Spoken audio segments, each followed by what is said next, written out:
You know, I always think with pride when Air Force One lands on foreign soil, everybody just looks up. There's the representation, the symbolism of Air Force One. As the second tower was hit, it became very obvious to everyone the country was under attack. When emergencies happen, people come together.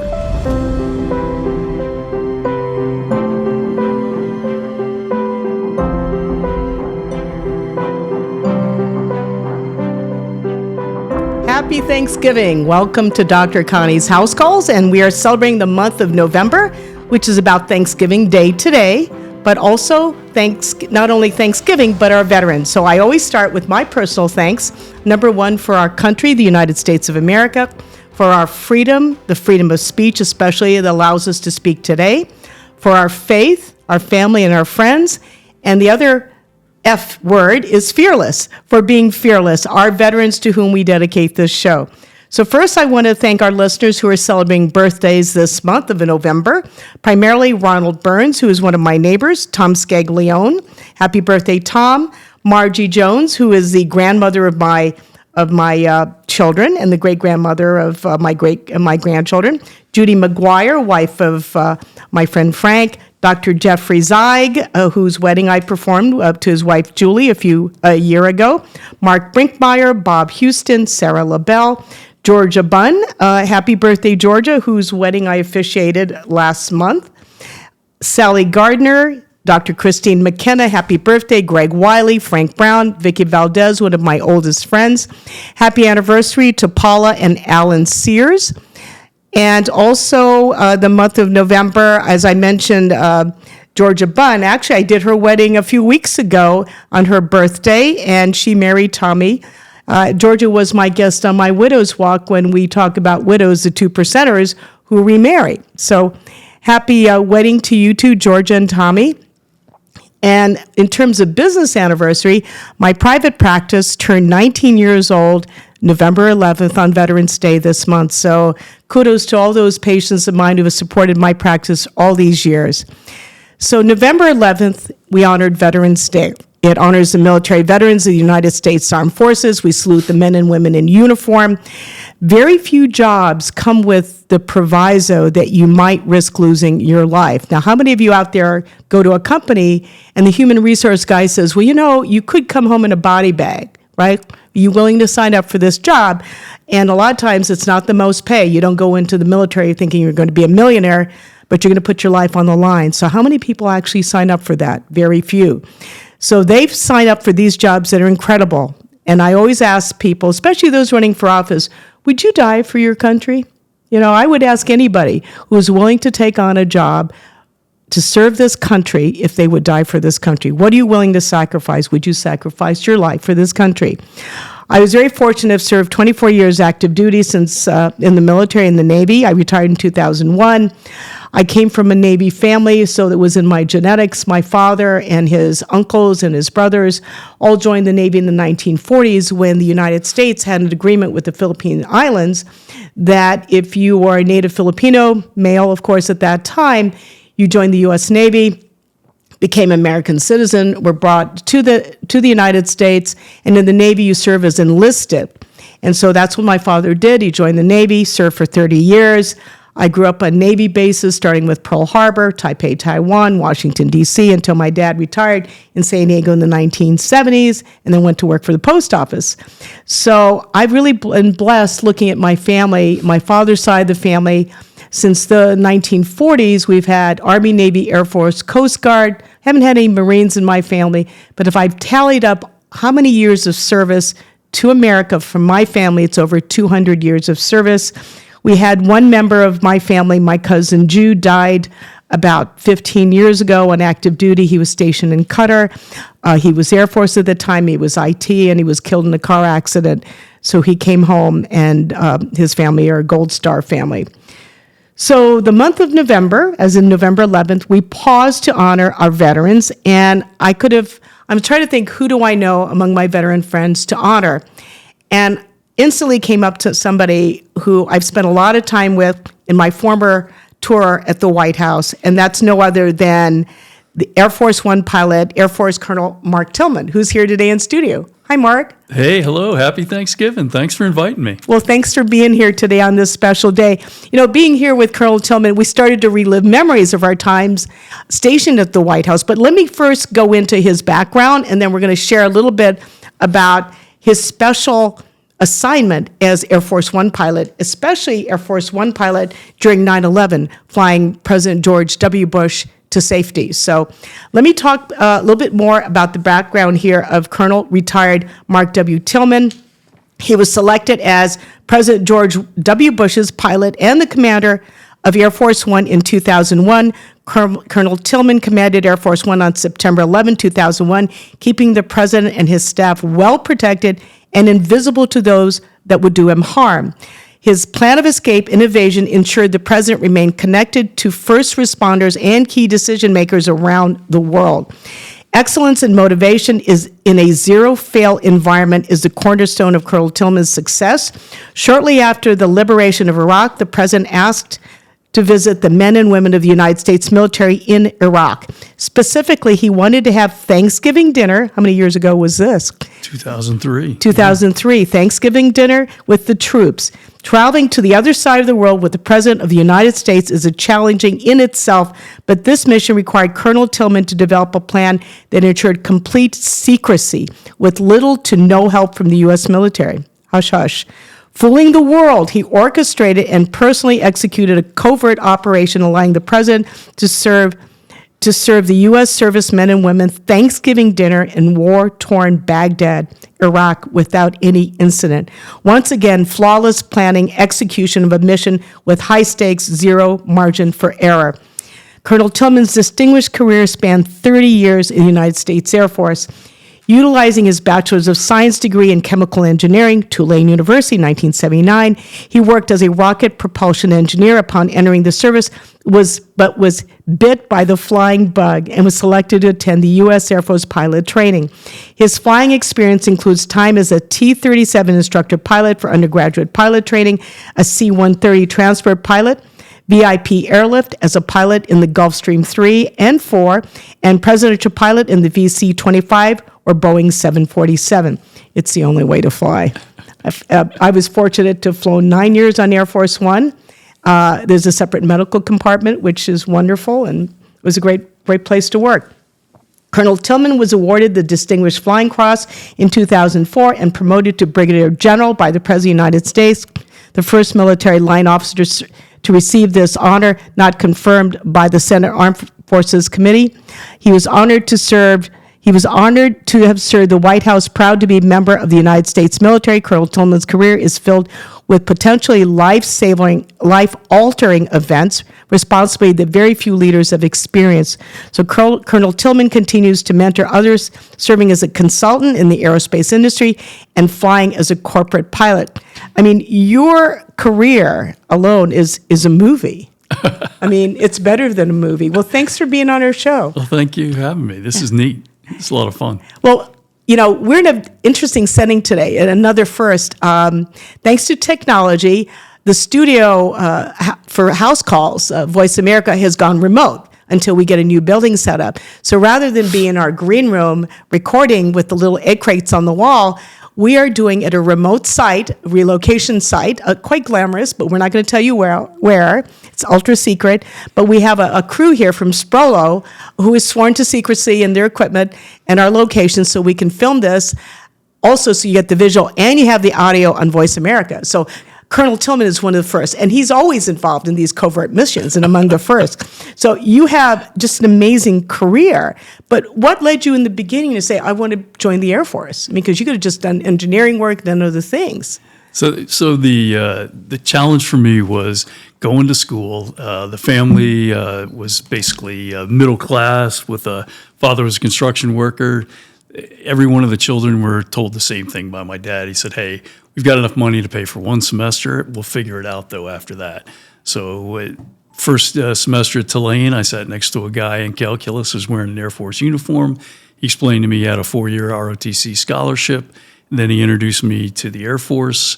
They gave me an engineering scholarship right away, retroactive. So, I mean, for me, it was an easy decision. Yeah, do 4 years in the military and then go be a chemical engineer. So I was excited. It was the right answer, and it helped my dad and mom out. And to this day, after 30 years, I loved it. I'd never look back. It was a great job. You weren't expecting to do 3 years, were you? Not a chance. Do your time. And so, because it ultimately led, I mean, you as well as I got into the military because it was a full scholarship Sure. to go to the military medical school. And you look at the economics and how that does. But 30 years is amazing the entire time. Did it go by fast for you? It did. It was, what a lot of people don't understand about the military, different than the civilian world that I've been in now for 10 plus years. The camaraderie, the people that you meet, they not only are the best of the best, they're highly trained, and they're constantly there. They're covering you every second, and it's neat to get to know different families. And if you have issues, you call them up, and their husband, wife, whatever, comes running over, takes care of the kids while you guys solve issues, and it's just expected out of all of us in the military, and it's a great feature. When you look back at those 30 years, were there certain tours or events that just are the highlights as you look back? Definitely. The teaching kids how to fly was kind of the highlight, even though I was the Air Force One pilot. You got folks coming, they want to be pilots, and that's all, and they'll do anything. They're sponges. You teach them everything, and they become amazing pilots, and you load them into the Air Force, and did 5 years of that, and then went to C-130s and traveled the world. And then after that, went to flying VIPs, First Lady, Vice President, and then Air Force One was the ultimate for me. You can't beat that flying. Were you ever scared? It's a different kind of scared, and I think you feel the same thing as a military person. You're doing something that is scary, but you've been trained so exact, and you constantly train that when times get ugly, you roll back onto your training, and your training just takes over from that point forward. So, when you think back on it, you go, wow, I should have been scared, but I wasn't. Everybody rallied around, and they took care of business because we'd all been trained, and we knew how to do the mission. Yeah, you have a whole team there. We do. You realize we're not going to be fearful. We're just going to go into action. We're just so focused on doing that, and that does that. Why picked you? What made them decide to pick you as Air Force One pilot? Did President W. Bush pick you specifically, or? So I interviewed with Andy Card, Mr. Card, and the way it normally works is when it comes time for a new pilot for the president, each administration, the Air Force will submit 2 or 3 names, kind of their grade officers, and then there's always one person from Air Force One. So at the time, I'd been in Air Force One for 10 years. So, as Mr. Card said to me, it's great to have somebody that's not only been in the video, but actually knows everything about it. So it's great. We're looking for experience. So, that was the beauty of the Bush administration, and everybody, we took care of each other, and I was very honored to have been selected. But that's kind of how it happens each time. Well, you become a member of the family, the whole team there, and I was thinking as a pilot that your position, what you do in the cockpit, impacts everybody. That you really do have the life of the president. If you bring that plane down, they all die. I mean, it's sort of a sad joke among pilots. If it's your time on the plane, it's your time. But if it's your pilot's time, it's your time too. And but then you look at it as the staff, the president, First Lady, everybody on that plane. They're your passengers. And I've flown that plane been a passenger so many times. I've been to the cockpit a few times to say hi to your guys. But to me, whoever's on that plane, whoever the president is, they're my patients, and everyone on board is your passenger. But it is different from when we fly commercial, because we rarely hear we don't hear any overhead announce from, this is so-and-so, your Air Force One pilot. They just ring the bell. There's a bell or an alarm, not alarm, but there's the picture of the seatbelt goes bing, bing. And so we know Air Force One's taking off, and we just whisper, come on, sit down. There's no, Timmy or the guys, the flight crew would go around, okay, everybody sit down. But you're an adult. You're supposed to know you're supposed to sit down. There's no announce, right? No, definitely. I mean, President Bush put it the best. He had a chance to fly for his father and President Clinton as well. But President Bush one day asked me to come downstairs. And the moment I got downstairs, he introduced me to a group of people. And then he looked at me and he said, "So why are you down here? Who's flying the plane?" And then he joked about it and told everybody that, hey, this is the men in black. We don't get to see the pilots or anybody upstairs. The face of the Air Force One is the flight attendants, and the flight attendants do an amazing job. Yeah. And that's how people want to see it. They want you doing your job. They want you upstairs and taking care of flying the plane, and that's how we did it time after time. But the job was something you knew that everybody did their job. And you never had any fear of anybody failing because it just didn't occur because you trained constantly, and then at the end of the training you critiqued each other, and at the end of the trip, so it was a guaranteed zero failure mission. I always think with pride when Air Force One lands on foreign soil, when you see that plane land, and the look of everybody's face when you turn and you're taxiing to the arrival point, everybody just looks up. There's the representation, the symbolism of Air Force One to land at a foreign site or a summit, a G7, and you name it. And it's incredible to do that. And again, there's no room for failure. There's no room for excuses for that. You were there how many years on board Air Force One as part of your crew? I spent 18 years there. It's half your career. It is, but that was the old school way of doing it. I mean, we trained, and then I keep using training a lot, but that's literally what our function was, day after day after day, and we kept people that for their experience, and they were so many of the crew. A lot of my predecessors that were Air Force One pilots all stayed there, 18 to 20 years. And that was our swan song at the end. We were Air Force One pilots, and then we went out into industry afterwards. Is that a hard transition? To become a civilian? Yeah. It's incredibly hard. Tell us about that. I joke all the time with my kids, telling them, the military is so unique that you really only need a pair of jeans and a polo shirt because you got uniforms for the rest of the time. And I was very happy doing that. And then in the civilian world, President Bush joked at me the first year after I left Air Force One. I went down to Texas for training, and President Bush said to me when I met him in his office, "Who's dressing me now?" And I just started laughing. I said, "Well, I go to the store and a guy gives me clothes, and he goes, and he looks at me and always sarcastic, just said, you might want to pick a new guy." And he was making fun of my clothes. But that was, the civilian world for me was.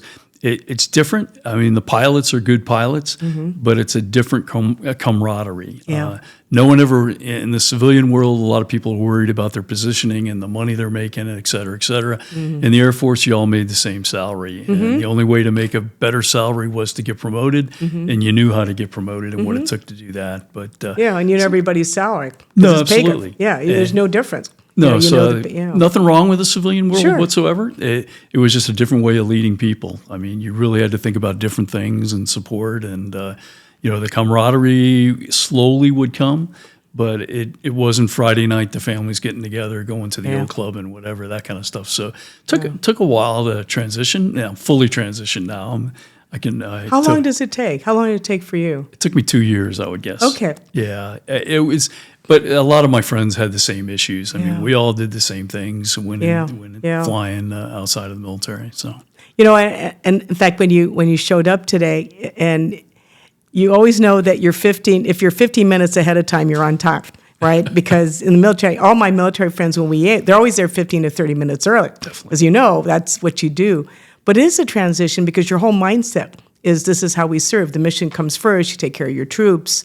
You don't burn your bridges. It's a very small network of people. But even with the uniform, when you look at somebody in uniform, if they're enlisted, officer, warrant, you can tell their rank, you can tell their ribbons, you can tell if they served at the White House, whether a pilot or not, you can look at the ribbons. In the civilian world, there is a different way that I learned over time, because I've been retired since 2001. And it's the type of designer clothing you use, your watch, your shoes, people profile you, absolutely. I learned from my patients and how they profile you. And from the hotel and the hospitality industry, they can tell when somebody comes in. And we look at their cars. We look at how they drive and what they drive and where they live, but it's a different rank structure Definitely. as they do it. But when you look at the job that you did, and was there anything in the time in the military and the White House that really got to you where you thought, oh, I might get an ulcer from all this? I mean, trying to keep things secret, you couldn't tell your family, right? Yeah, I think a lot of my concerns were failing the president and saying something that I shouldn't say or doing something I shouldn't say. And I think Mr. Card put us all at ease. And then when we did the secret trip to Baghdad, the president put me at ease. I mean, we literally, before we went, he wanted to get briefed on it, and everyone kept saying, "No, don't talk about it for fear of it getting out." But the president, we went through what we're going to do, and then he asked me, "What's the percentage of success getting into Baghdad?" And I said, "It's like 90-some% is what one of the agencies said." And then he said, "Well, what's the percentage getting out?" And I said, "Yeah, it's a lot lower, about 60%, because we've been on the ground and and they could find out about us and this and that." And he stopped me and he goes, "So today, our trip to Denver, what's our success?" And I said, "It'll be 100% in and 100% out." And he goes, "So what's the difference?" And I said, "Terrorist threat in Baghdad." And he goes, "No, there is no difference. You're in command. Your crew is going to be all around you the whole time. They've never failed me yet. They won't fail me going into Baghdad. So in the future, when I ask you this question, 100% getting in, 100% getting out. You got that, Tillman?" "Absolutely, Mr. President." What a great boss. And that's all I needed from that point. What a great boss. Oh, What a great boss he was. Amazing man. Yeah. What a great boss. What a great leader to instill that confidence. I trust you. I trust you with my life. And that is probably the biggest compliment, that they trust you with their life. But, of course, you have to move on. You have to move on in your life. And then when you retired, you didn't really fly. I mean, do you still fly? I just fly locally. Some folks will let me go flying, but Sure. it was a year ago when I left. I started running flight departments when I left, so I did 5 years at Discount Tire here in Scottsdale, 5 years up at Amy's Kitchen up in Northern California. Yeah, great companies. And then 3 years with Amway out of Grand Rapids. So then retired in August of 23. Do you ever do it recreationally, or do you have a plane of your own, or a Cirrus, or something that you do for fun, or you've had plenty of flight time? I used to have a Cessna 340 and would fly it quite a bit. And then I got so busy now doing speeches and other things that instead of flying my plane, it's so much easier to jump on Southwest or whatever. Yeah, let them do it. Let them do it. And So are you ever like a backseat driver when you're on some of these flights? I always check the weather. I always look in the cockpit. I mean, it's one of those things where, I've got to be part of that program for sure. I assume they never say, "Is there a pilot on board to be the back?" I'm waiting. I I'm get waiting it for a that lot. day. I get it a lot when I fly overseas or some of the long trips in the U.S. Coming back from Hawaii one time, you get the overhead announce, "If there is a medical provider on board this flight," that's cool. And you're like, it's like, I'll go do this. That's cool. But you're always working. You're always programmed to do that. We're going to take a quick break on House Calls with Colonel Mark Tillman from Air Force One. We're going to come back and we're going to talk more about service to this country and life in the civilian, in the real world, right? And how it changed you, and then what you're grateful for. So stay tuned on House Calls with Dr. Connie and Air Force One pilot Mark Tillman. Welcome back to House Calls. Happy Thanksgiving. I'm Dr. Connie, your host, and we are with Colonel Mark Tillman, retired Air Force, former Air Force One pilot. He is our honoree today for Veterans Day, and we're celebrating Thanksgiving together here. One of the things that comes to mind with Colonel Tillman's amazing 30-year tour as an Air Force officer, and also 18 years at the White House, where were you on 9/11? I was with President Bush. So we were in Sarasota, Florida. He was at the elementary school, and we were getting the plane ready when everything started occurring. Terrorists were hijacking aircraft up and down the East Coast. No knowledge of that until actually the first tower was hit in New York City. And, when people talk about the fog of war, it was definitely genuine, because after the first tower got hit, the word came out to everybody, to include the president, that it was an aircraft accident. It was not a terrorist attack. And then, as you know, 846 was the first attack, then 903 the second. So as the second tower was hit, it became very obvious to everyone the country was under attack. And from that moment forward, everything changed in our lives. I mean, it was, as you remember, our job was the continuity of government. If anything happened, protecting the president, protecting the vice president, the top three, Speaker of the House. And everything came into motion at that point, something you never think about. You train for it, and then we started making it happen. And then I got the call from Mark Rosenker that we're actually going to relocate the President of the United States. And then, as you remember, a highly classified program, and we just put it into motion. Everybody started working it. And then the thing that we didn't think about was our president was from the state of Texas. And there's no way in the world he's going to go ahead and hunker down and hide. So Right. once he got told that he's going to go ahead and be relocated, he told him, no, he's not. He's coming back to Washington, D.C. And everything changed to get him back to Washington. And from that point forward, it was literally figuring out the best way to get him to Washington. And then as time told, as history showed, we had to turn away from Washington just because there was too much stuff going on in Washington, D.C. And then we kind of loitered around the country waiting for the go-ahead to come back that everything was safe. So, while we're doing that, we ended up going to Barksdale Air Force Base, Louisiana. He addressed the American public. And then after that, Offutt Air Force Base in Omaha, Nebraska. Put him deep underground, but he was there for a couple hours, and then we came back. But through the whole process, it became very obvious that we were not prepared to handle communications for an attack. Because our communications became saturated. People on the ground that we normally would talk to, their communications were saturated. So we eventually had to come together with a plan, and we got our communications back and finished up on everything we needed. But what we learned quickly was the president, it wasn't the ability to just hunker down somewhere. While you're flying, he needs the ability to see on TV. Yeah. And we didn't have that ability. So, a funny story is where the first tower, after it collapsed, the president's talking with the vice president. And the vice president said, hey, the first tower, has gone down. And President Bush looks up at his TV, and it's pixelated because we only had tuners on the aircraft to get ground stations. And so at that point, the radios are telling me, hey, he's not seeing anything on the TV. So I turned to go ahead and get back into the footprint of the ground station. And sure enough, everything started coming alive again. But those were things we were making up as we went along to make sure he communicated with everyone. Yeah. And it worked out. And then shortly after that, we just went to town, making a whole new plan to protect the president in time of attack, something from within the country versus what we trained for, missiles coming in and so many minutes to move, et cetera. So it was a different threat, and we learned it the hard way, I'm afraid. But you made changes, right? As you went changes. along with we definitely comms. did. We That's after amazing. action, and everybody in the White House did the same thing, and we learned a lot of lessons.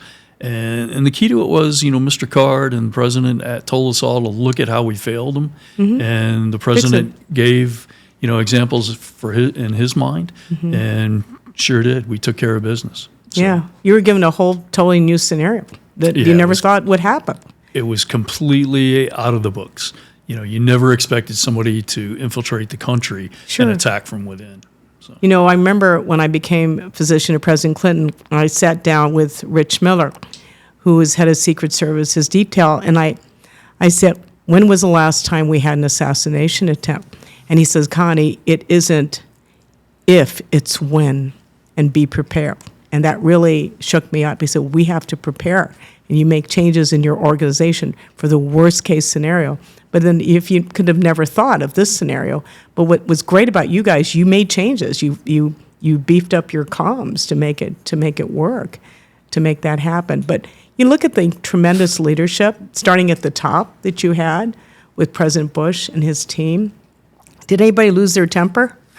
No, and that's what America needed to see. They could have Yeah. done a documentary of the information President Bush, I mean, all the information he got, I got. We put it on speaker, the radios did, so I could have perfect situational awareness. And the information he was getting was incredible.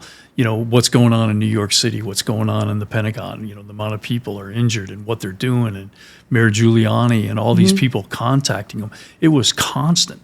And the challenge for everybody was, if you think about it, first tower hit at 8:46. We take off at 9:55 and get them out of Florida.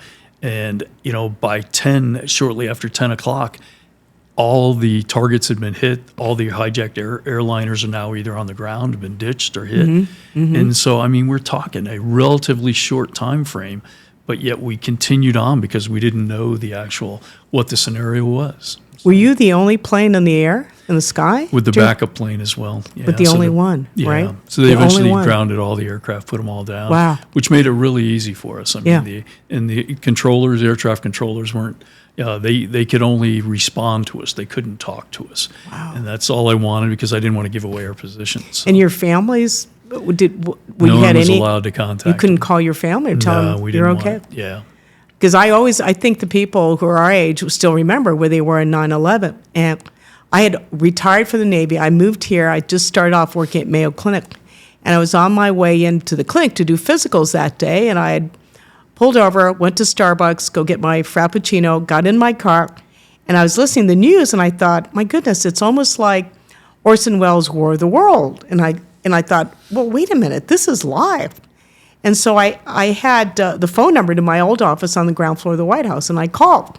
And it was picked up by my secretary, Phyllis Green, who stayed over for Dr. Tubb, the White House doctor, who was with you all at the time. And I said, Phyllis, why are you there in the residence of the White House? She goes, well, everybody has gone into the shelter. I said, what, you were there? I go, where's Dr. Tubb? Because I didn't know where he was. And she goes, he's with with President George W. Bush, and they're in Florida. I said, so you need to get out of there. I said, get out of the White House right now because you are at ground zero. So just get out. So we all remember and just thinking, this is surreal. It's just surreal as it was going on. But, your safety is safety of the president. Everybody was coming through right away.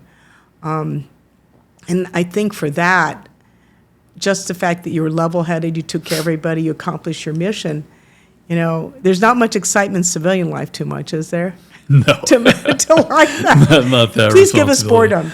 We like some boredom. But I think what everybody needs to see is, they've talked about recently the Secret Service. They've talked about different, things going on in the government.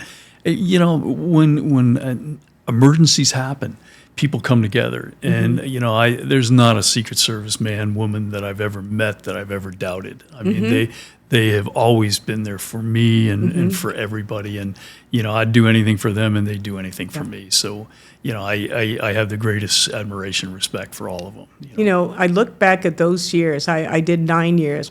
And you think of the people you served with, Army, Navy, Air Force, Marines, Coast Guard, and just you trusted them. You trusted them with your life to do the job because it was, you put politics aside. You don't go in there as Democrat, Republican, Independent. You go in there as you're wearing the uniform of this country, and we're going to work together, and use your brain power and use it to take care of conflict and to work together. I think you show that you solve the problem.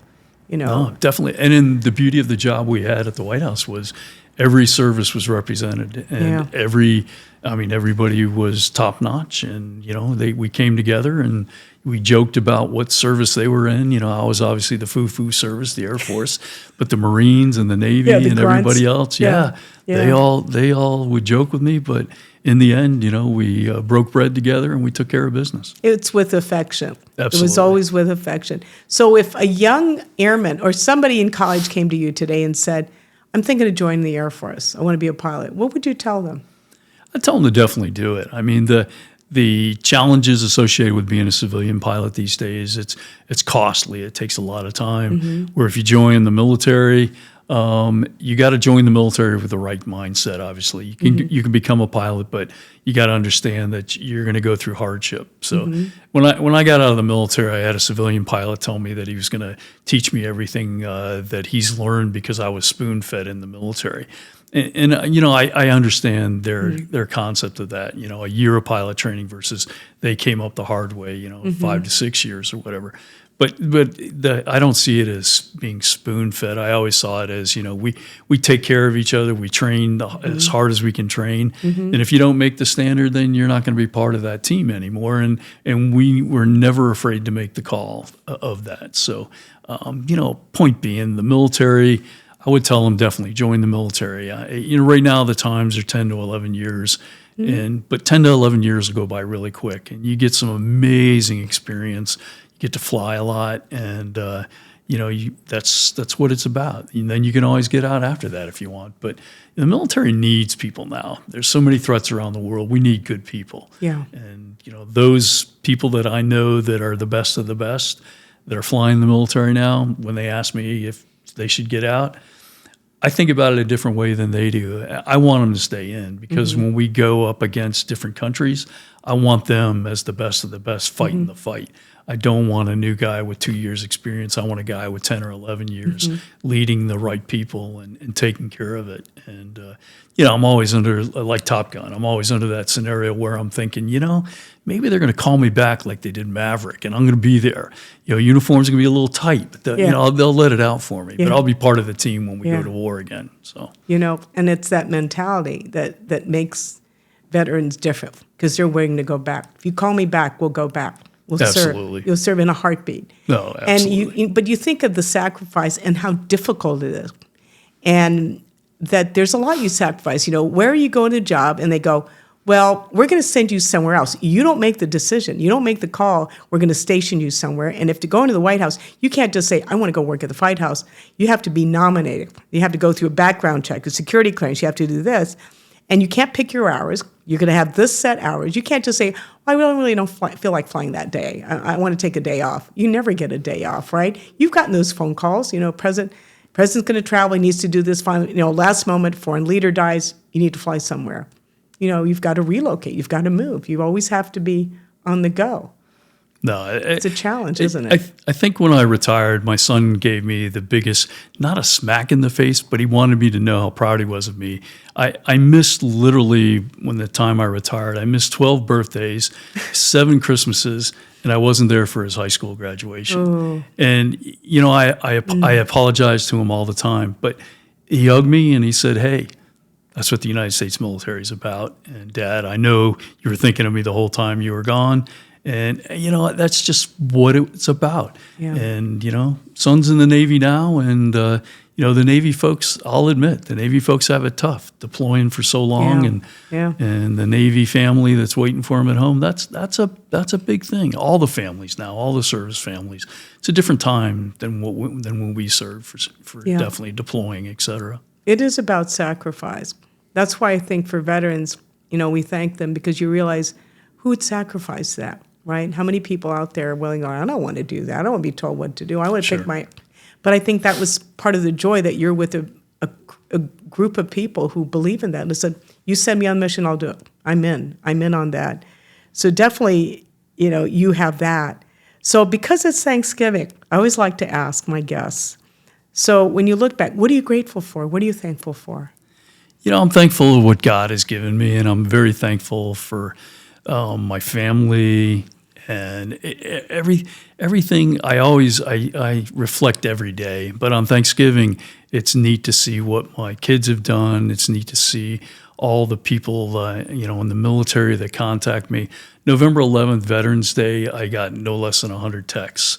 Everybody thanking each other for their service, et cetera. So, that is something special. So on Thanksgiving Day, I thank all the veterans, and I thank not only the veterans, but I thank their families and all the hardships they've put up with and the sacrifices they've made. So, God takes care of all of us. But in this case, the veterans and all the families and just everybody needs to come together again. I give speeches, and that's one of the things I talk about is the way the camaraderie and when people came together after September 11th. Oh, yeah. We can do it again. Yeah. I mean, it doesn't Yeah. take a national emergency. It literally, Yeah. people want it. People want to get together and they want to take care of each other. So Yeah.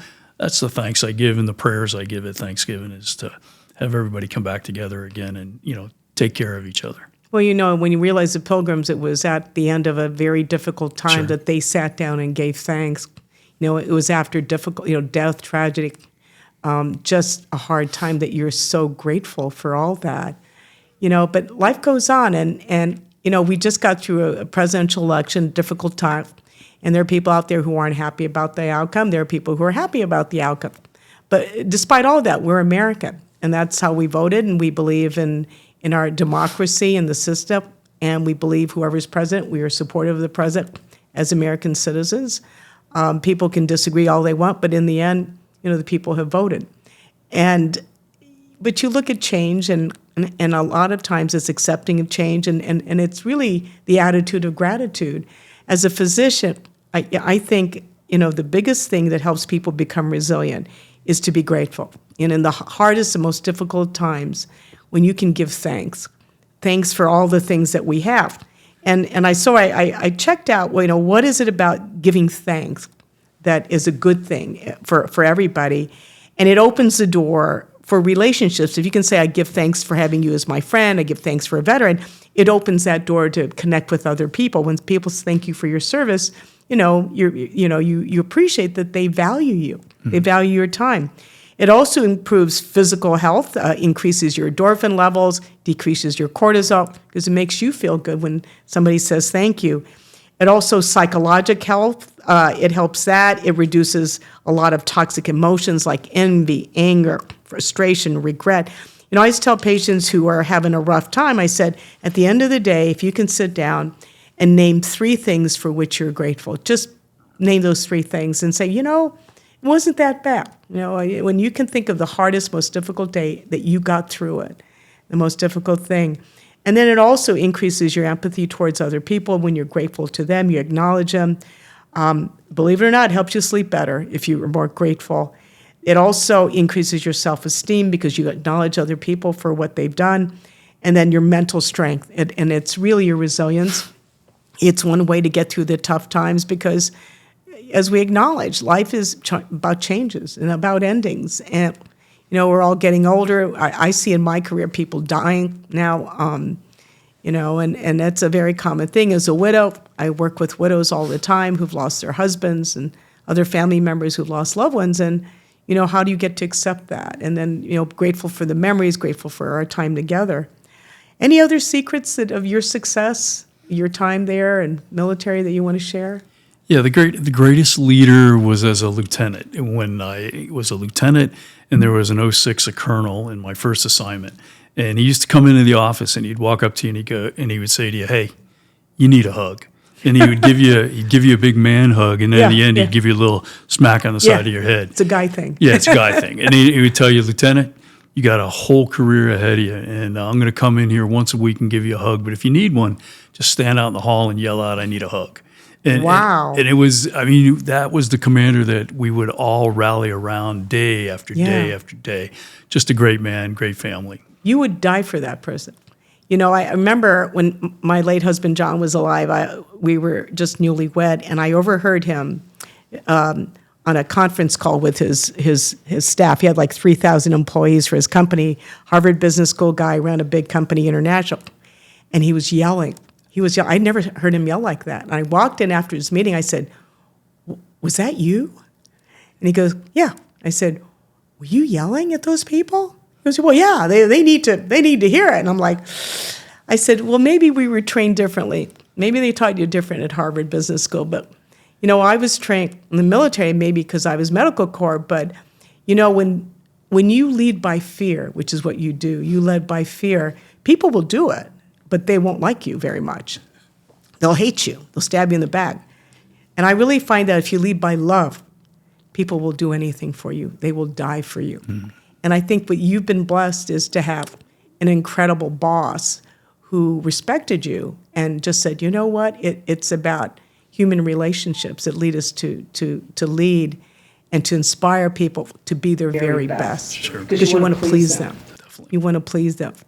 But for the career, in fact, I was just talking to a young Marine Corps lieutenant who was thinking of moving on. She'd been in for about 8 to 10 years now. And for her, as a woman in her 30s, do I want to do this for the rest of my life? And I had that before I got nominated to the White House. Well, really, what do I want to do with the rest of my life? And do I see this as a career? Is this a good fit for me? In terms of if I want to have family, have kids. And so you have to figure, what is that? How good a fit is that? But it's also if you strive to serve something bigger and greater than yourself. And I think that's what leads a lot of people. What they say, why did you join the military? Why did you sign up? Well, it wasn't, pay and benefits, security pays for that. But when it hits home and they say, I wanted to be part of something bigger than me, something greater than me. And it strikes me, believe it or not, when I see Arlington National Cemetery or going to Normandy on D-Day, and you look at all those crosses and all the Star of David, all those tombs of all those people who gave up their lives to serve. And it really shows you're part of something bigger than any of us here, to believe in this country so much that you'll sacrifice your life for that. I think that is the honor of having served there. No, I agree. So when you go about traveling, have you thought of doing your memoir, of your story? Have you done? You've spoken to many groups. I've got journals that I've written, and someday my hope was never to write a book. My hope was always to give the journal to my son, who's a military man, and let him read them at some point. If he wants to do something with it, that's fine. But it's not honestly not about me. I enjoy the life I'm leading, and I mean, just knowing people like you, it's great to come and listen to your stories and other stories, and it's a great life being in the military, and now it's a great life being retired. I have no complaints. You're always pilot at heart, right? You're always Absolutely. Air Force One. Well, thank you for your time. Thank you for your service, and happy Thanksgiving. And to all you out there, thanks for listening in. Have a wonderful Thanksgiving. Many blessings to you and your family. And we'll come visit us next month on House Calls with Dr. Connie. God bless you all.